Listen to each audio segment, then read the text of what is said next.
Bryan O'Byrne was born on February 6, 1931, in Plattsburgh, New York, a small but historically rich city along the western shores of Lake Champlain. He grew up in a modest, close knit household where education and faith were emphasized from an early age. O'Byrne attended St. Peter's Elementary School and later Plattsburgh High School, where his gentle manner and curiosity for people began to show, qualities that would later define both his teaching and his acting. After graduating, O'Byrne attended Plattsburgh State, earning his bachelor's degree. He spent a short time in the classroom himself, working as an elementary school teacher, shaping the minds of young students before his life took a very different direction. Before that, he had also served in the United States Army, fulfilling his patriotic duty and gaining a quiet discipline that would stay with him throughout his life.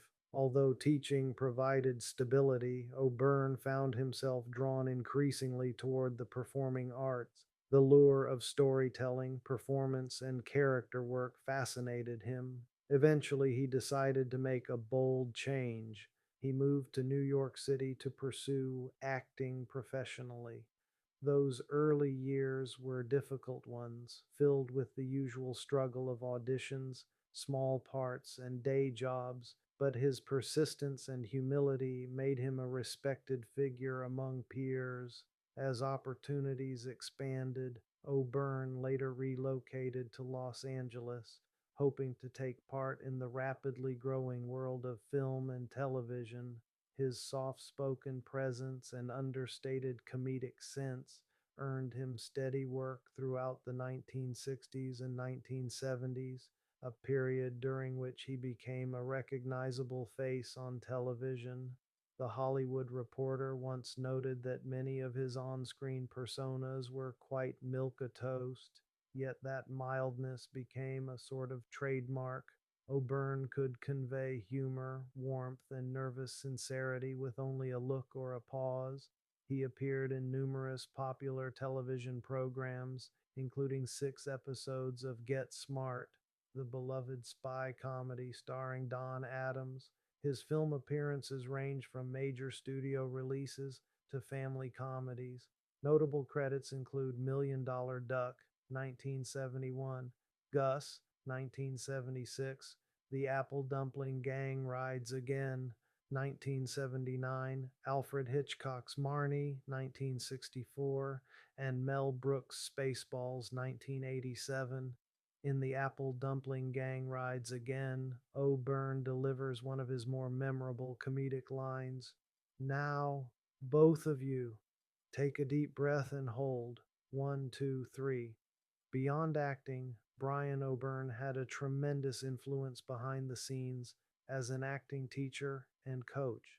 His teaching style emphasized repetition, truthful reaction, and detailed scene study, drawing inspiration from the great American traditions of method acting but delivered with his own gentle patience. Studio executives and casting directors frequently recommended young performers to study under him to refine their craft and deepen their performances. Among his many students were actors who would go on to significant careers: Forrest Whitaker, Jimmy Smits, Pam Dauber, Christopher McDonald, Bonnie Bedelia, Bill Allen, Major Ducey, Nick Nolte, and Lou Diamond Phillips all passed through his classes early in their journeys. Many later cited O'Byrne's calm guidance and unwavering belief in emotional honesty as crucial to their development. He often told his students that good acting wasn't about showing off, but about listening to the scene, to the other actor, and to life itself.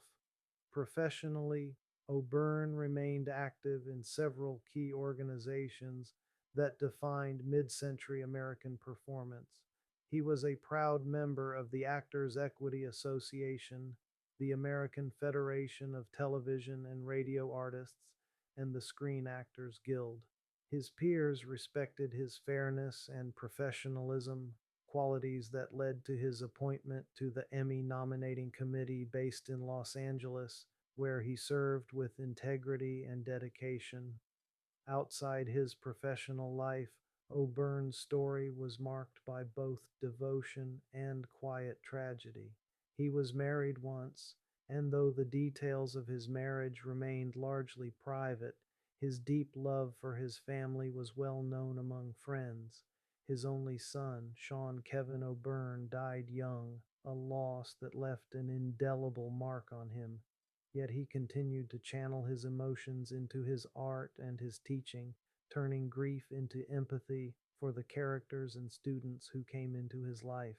By the early 1990s, O'Byrne decided to step away from acting to focus on family responsibilities. He retired from the industry to care for his sister, whose health had begun to decline. In 1993, he moved to the coastal town of Pacifica, California, where the ocean provided the serenity that city life never could. Even in retirement, neighbors described him as kind, reflective, and full of stories from his Hollywood years. Bryan O'Byrne passed away on December 4th, 2009, at the age of 78, leaving behind a legacy of humility, mentorship,